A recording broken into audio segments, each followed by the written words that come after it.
Hey guys, so I'm in the laundry room right now, and I made this video before, but I was ranting. I pulled out my cell phone and I started recording in the heat of the moment, and I decided I'm not going to upload that because it was quite volatile. So now that I've calmed down a little bit, I'm going to redo this. So, what happened?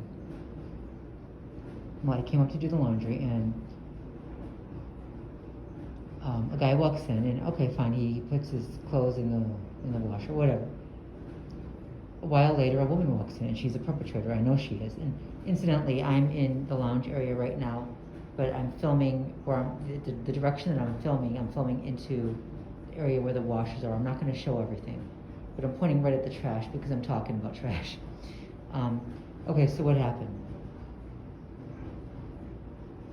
She walks in without her mask, and I know she's a perpetrator.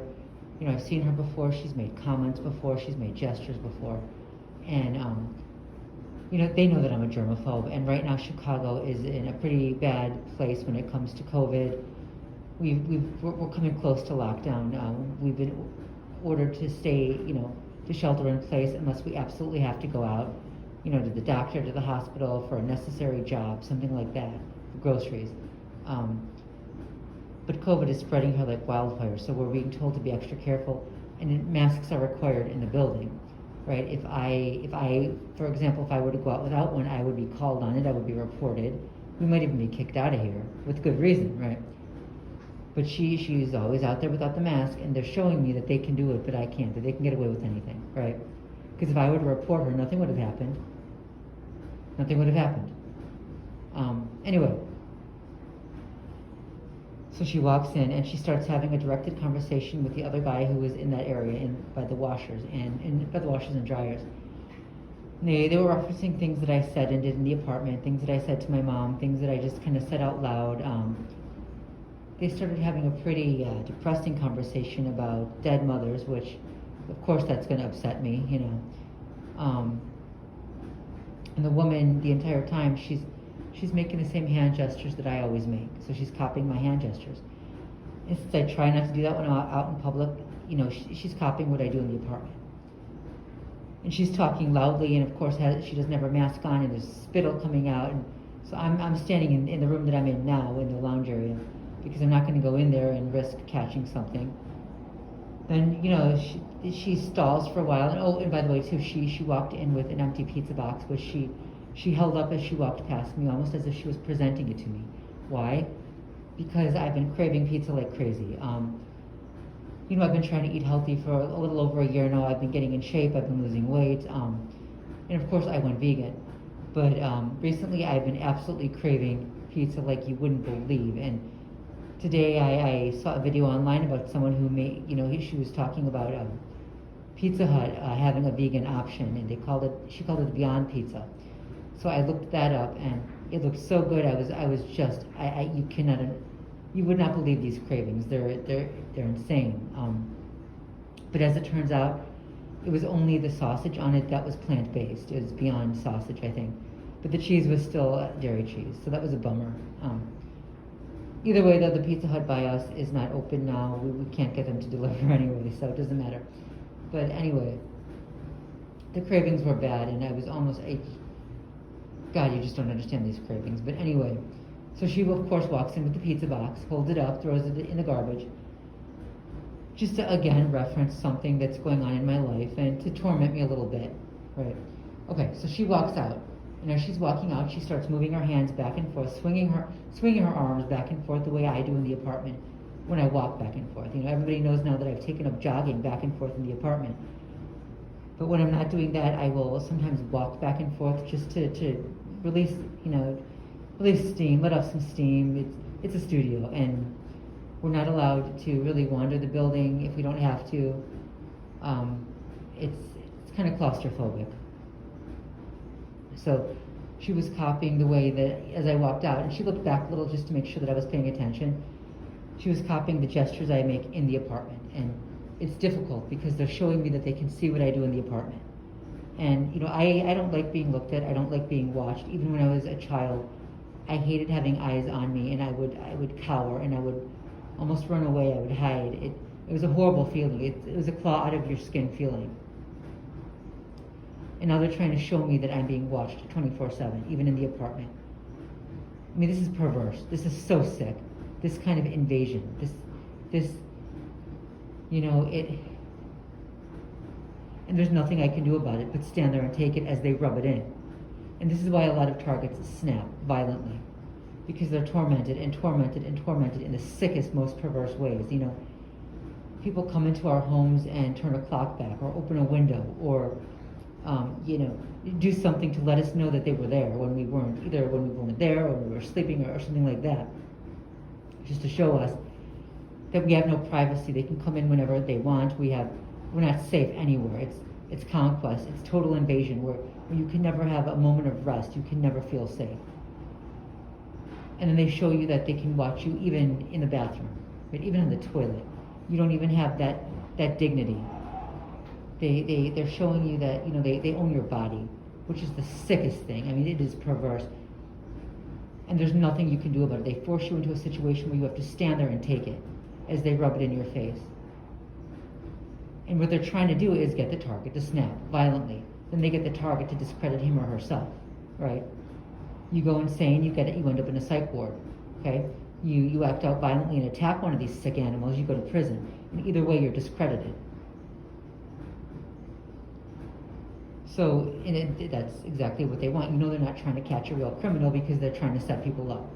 They're trying to provoke people to destroy themselves, to act out. So they can stand back and say, see, we told you how bad he is, we told you how bad she is, we told you what he was like. Right? They provoke for a response just to condemn you for that response. Right? And they have to in order to destroy you, because they don't have anything legitimate on you. Right? If I were to have that public outburst that they wanted tonight, they would have me, right? They can't, you know, when they drive me to outburst in the apartment, they can hear, yes, but they can't see. You know, they can't see if I'm going crazy and pounding my head and you know, almost ripping my hair out. They can't see that. They could tell people or they could show people. But if they were to show people, then they would also have to prove that I am right, that they put cameras in the apartment. I'm not just paranoid.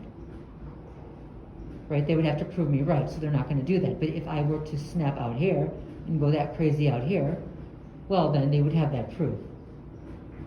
So they force you into a situation where you're being hunted, stalked, tormented, watched in private, invaded in the most personal and intimate ways, in the most perverse ways, and you just have to stand there and take it.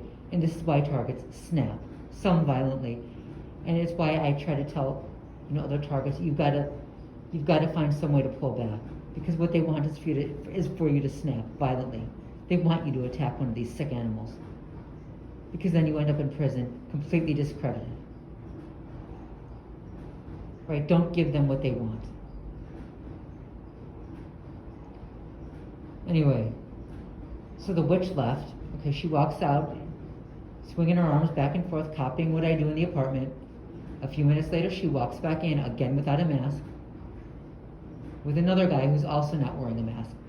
At that point, they were having a very loud, directed conversation, which I wasn't listening to anymore because I was ranting on my cell phone. At that point, I was making a video already.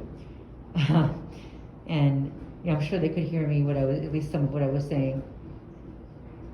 But by the way, the reason I'm not filming myself right now is because I'm not wearing my shades. And again, you know, I don't like being watched, I don't like being looked at, I don't like any of this shit. The only reason I'm making these videos now is because I have to. I have to put this out there, I have to let people know what's going on, but I'm still trying to hide as much as I can.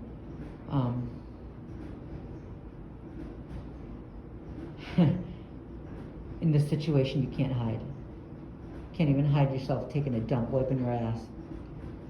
It's so sick. And you know, sometimes I start thinking about it and I panic and I flip out for a little while and I just start hitting my head and screaming and wailing and hysterically, you know, I can't take it.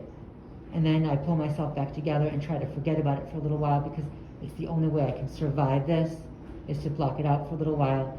But they won't let me forget it. You know, they have to remind me to keep bringing me back to that point where I'm aware of the fact that I'm being watched 24/7 eyes on me 24/7, even in the bathroom.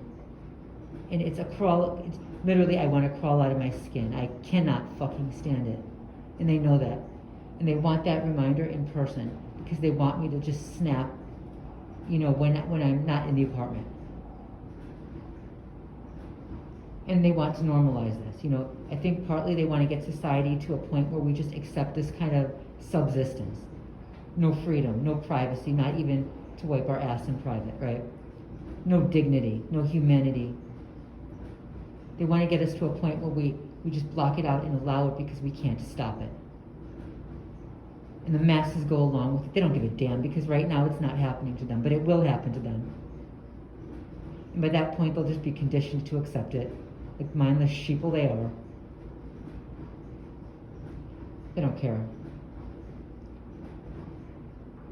These are psychopaths. These are true monsters who are doing this to us. And having to shut up and take it, just to stand there and allow your abusers to get away with it becomes harder and harder to do. And they know that. And they knew tonight that I was already upset. I was hungry. I was tired. It hasn't been the best few days. It hasn't been the worst either. But I was already in a less than great mood. So they knew that pushing this a little further would get a negative response out of me, preferably publicly. And now, of course, I'm giving them some response. I'm having this conversation in public. I am filming this in public. Fine, let the sick animals hear what I'm saying. I know they're listening. But I didn't flip out on the idiot, the worthless lackeys they have working for them. Who knows, maybe these idiots don't even know the meaning behind what they're told to do. They're just told to go here and make this gesture, carry this item, do this, do that, without understanding what it means, maybe.